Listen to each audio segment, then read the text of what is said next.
David Ornstein broke the story exclusively through The Athletic on July 25, and the football world has not stopped talking about it since. Arsenal are exploring a move to sign Vinicius Jr. from Real Madrid. The reigning Premier League champions have internally approved the pursuit of the 26-year-old Brazilian winger at all levels of the club. Those 4 words, at all levels, are the most important in the entire report and the reason this story is being treated with the seriousness it deserves rather than dismissed as speculative noise around a player who has always attracted transfer rumours. When David Ornstein reports something exclusively through The Athletic, the football world listens. His track record of accuracy on major transfer stories is essentially without peer in British sports journalism. He does not report preliminary interest as a done deal, and he does not conflate a club's wish list with genuine strategic intent. When he says Arsenal have approved this pursuit at all levels, that means the owners, the board, the sporting director Andrea Berta, and the manager Mikel Arteta are all aligned on the idea of signing Vinicius Jr. That level of internal consensus on a transfer of this magnitude is not a casual development. It reflects weeks or months of internal discussion, financial modeling, and strategic assessment that has produced a collective decision to move forward. The deal is not done. It is not close to done. Arsenal and Real Madrid have not yet entered club-to-club negotiations, and the gap between internal approval of a pursuit and a completed transfer in a move of this scale is enormous. But the direction of travel and the credibility of the source make this the most significant transfer story of the summer window by a considerable margin, and it demands the kind of detailed analytical examination it is going to receive here. Start with the contract situation because it is the engine driving the entire story. Vinicius Jr. is in the final 12 months of his contract with Real Madrid, which runs until June 2027. Prolonged extension negotiations between the player and the club have completely stalled. Those 2 facts together create a specific and time-sensitive dynamic that explains why a transfer that would have seemed almost impossible to contemplate 12 months ago is now being reported as a genuine possibility by the most credible journalist in the business. Real Madrid's position is genuinely uncomfortable. They are facing the prospect of watching one of the most valuable players in world football walk away for nothing next summer if a contract extension is not agreed before then. The financial and prestige damage of losing Vinicius on a free transfer would be enormous, not just in terms of the player himself but in terms of what it would signal about Real Madrid's ability to retain their most important assets at a time when the club is in transition following the departures of several key figures from their dominant recent era. Real Madrid are therefore in a position where they either agree a new deal with Vinicius that gives him the contract he wants, or they sell him this summer to recoup a significant transfer fee rather than losing him for nothing in 12 months. The leverage in that negotiation has shifted considerably toward the player and toward any club willing to meet Real Madrid's valuation in the current window. What Vinicius wants financially is the central unresolved question. Reports have indicated he is seeking a contract that would make him one of the highest-paid players in world football, reflecting his status as one of the 2 or 3 most marketable and talented forwards on the planet. Real Madrid's financial structure, their wage hierarchy, and the knock-on effects of setting a new benchmark for one player throughout the rest of the squad have complicated those negotiations to the point where no agreement has been reached despite the discussions running for an extended period. Arsenal entering this situation with the financial backing of their ownership and the commercial momentum of being the reigning Premier League champions and Champions League finalists creates a credible competing offer that gives Vinicius options he may not have had 6 months ago. Now examine what Vinicius Jr. would actually bring to Arsenal, because the statistical case for this transfer is as compelling as the narrative one. Across the 2025 to 2026 season, Vinicius was among the most productive attacking players in European football. His numbers in La Liga and the Champions League combined reflected a player operating at the absolute peak of his powers. Goals, assists, dribbles completed, chances created, progressive carries into the final third, his output across every attacking metric placed him in the top tier of wingers in world football, and in several categories he led the entire continent. His dribble success rate was above 65%, which is extraordinary for a player operating at the intensity he does. He averaged more than 4 progressive carries per game in La Liga, meaning 4 separate occasions in every match where he moved the ball significantly closer to the opposition goal through his own individual action. His direct goal contributions across all competitions exceeded 30 for the season, a figure that only a handful of players in world football can match consistently. Now compare that directly to what Arsenal currently have in the wide positions. Bukayo Saka on the right is one of the best wingers in the Premier League, and his contribution across the title-winning season was central to everything Arsenal achieved domestically. But Saka's natural position is the right side, and moving him to the left to accommodate another signing has never been Arteta's preference, because Saka's effectiveness is connected to his understanding of how to operate on that right flank within the team's system. Leandro Trossard has provided quality and versatility, but at 31 his profile is that of a squad player and a rotation option rather than a game-changing starter in the biggest games. Noni Madueke arrived with genuine potential and pace, but his consistency across a full season has not yet reached the level where he can be relied upon to change games against elite opposition on a regular basis. Vinicius Jr. on the left side of Arsenal's attack would represent a categorical upgrade on every option currently available to Arteta in that position. The question is not whether he is better than what Arsenal have. The question is whether the financial structure of the deal, the wage demands, the transfer fee Real Madrid would require, and the broader squad implications can be made to work. And that is precisely why the internal approval at all levels is so significant.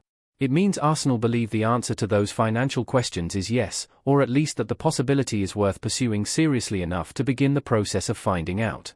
The tactical fit between Vinicius and Arteta's system is worth examining carefully, because not every elite winger fits every tactical structure, and the concern with any major transfer is always whether the player's qualities align with what the manager is trying to build rather than simply whether the player is excellent in isolation. Vinicius Jr.'s game is built on directness, pace, and the ability to isolate fullbacks in 1-versus-1 situations and beat them through a combination of technical skill and explosive acceleration. He is not a player who primarily creates through intricate combination play, though he is capable of contributing to combinations when required. He is a player who takes the ball, faces his opponent, and goes at them with a directness that is almost impossible to defend when he is in full flow. Arteta's Arsenal at their best in the title-winning season were not a team that relied on 1-versus-1 situations as their primary attacking mechanism. The system is built around movement, pressing triggers, and collective patterns that create numerical advantages across the pitch. Saka's effectiveness within that system is connected to his willingness to operate within those patterns as much as his ability to beat defenders individually. The question Arteta and his coaching staff will have been asking in their internal discussions is how Vinicius integrates into a system that demands collective discipline without constraining the individual brilliance that makes him one of the most dangerous attacking players in the world. The answer, based on how elite managers have handled similar challenges, is that the system adapts to accommodate the player rather than requiring the player to conform entirely to the existing structure.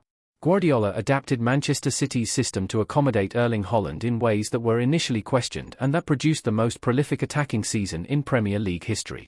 Arteta, who learned his management principles at Guardiola's side, will understand that the presence of a player with Vinicius Jr.'s specific qualities requires and justifies tactical evolution rather than rigid adherence to an established pattern.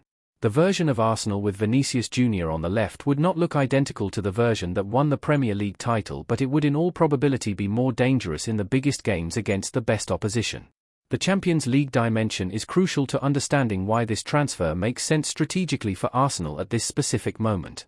Having reached the Champions League final against PSG in Budapest and falling short in that game, Arteta and the club's leadership will have conducted a forensic analysis of what was missing and what needs to be added to compete for and win European football's biggest prize.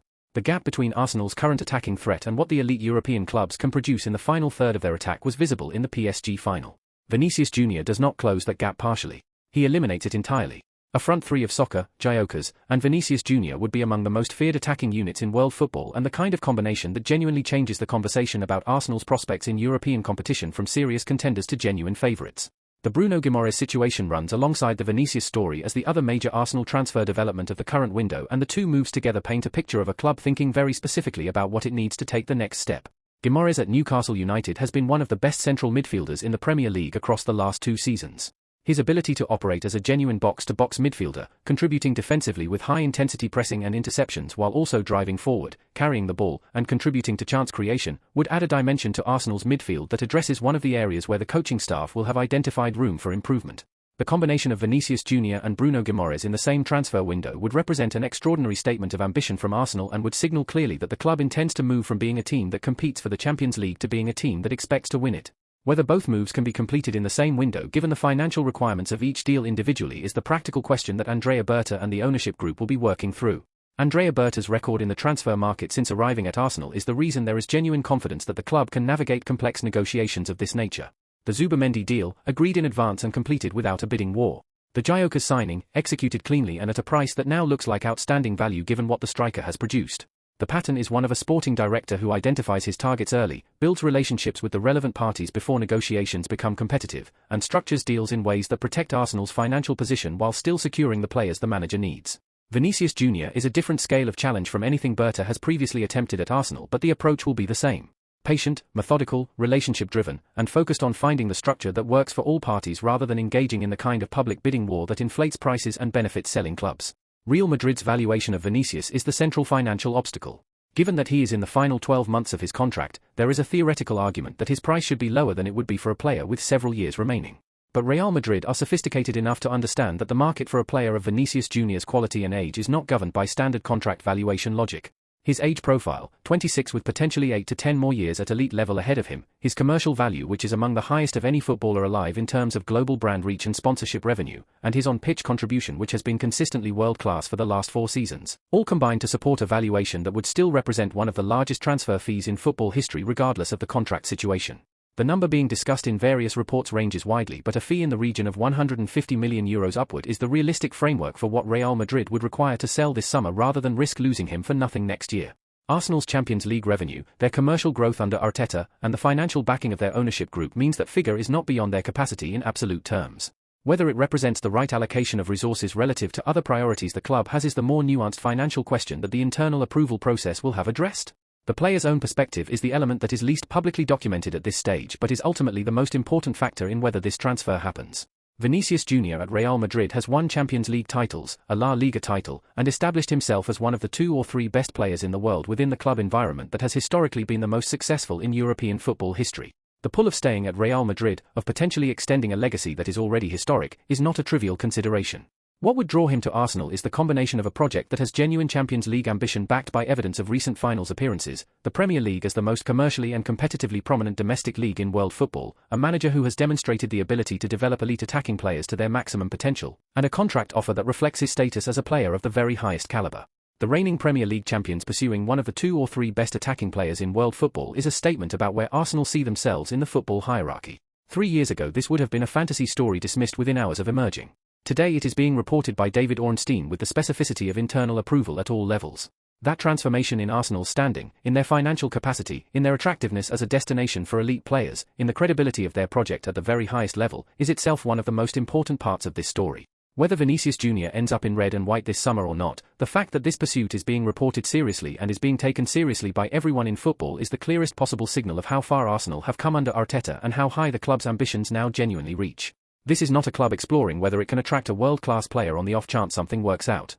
This is a club that has decided, at all levels, that adding one of the most dangerous attacking players on the planet is the logical next step in a project that has already delivered a Premier League title and a Champions League final appearance and that is now targeting the one prize that has always eluded them. The next few weeks will determine whether the gap between internal approval and completed transfer can be bridged. Real Madrid's timeline pressure, Vinicius Jr.'s contract situation, and Arsenal's financial capacity and project appeal all point toward this being a genuine negotiation rather than a speculative one. Berta will be working. The conversations will be happening. And if Arsenal can make this move, the landscape of European football next season changes in a way that makes them not just contenders but among the genuine favourites for everything they enter.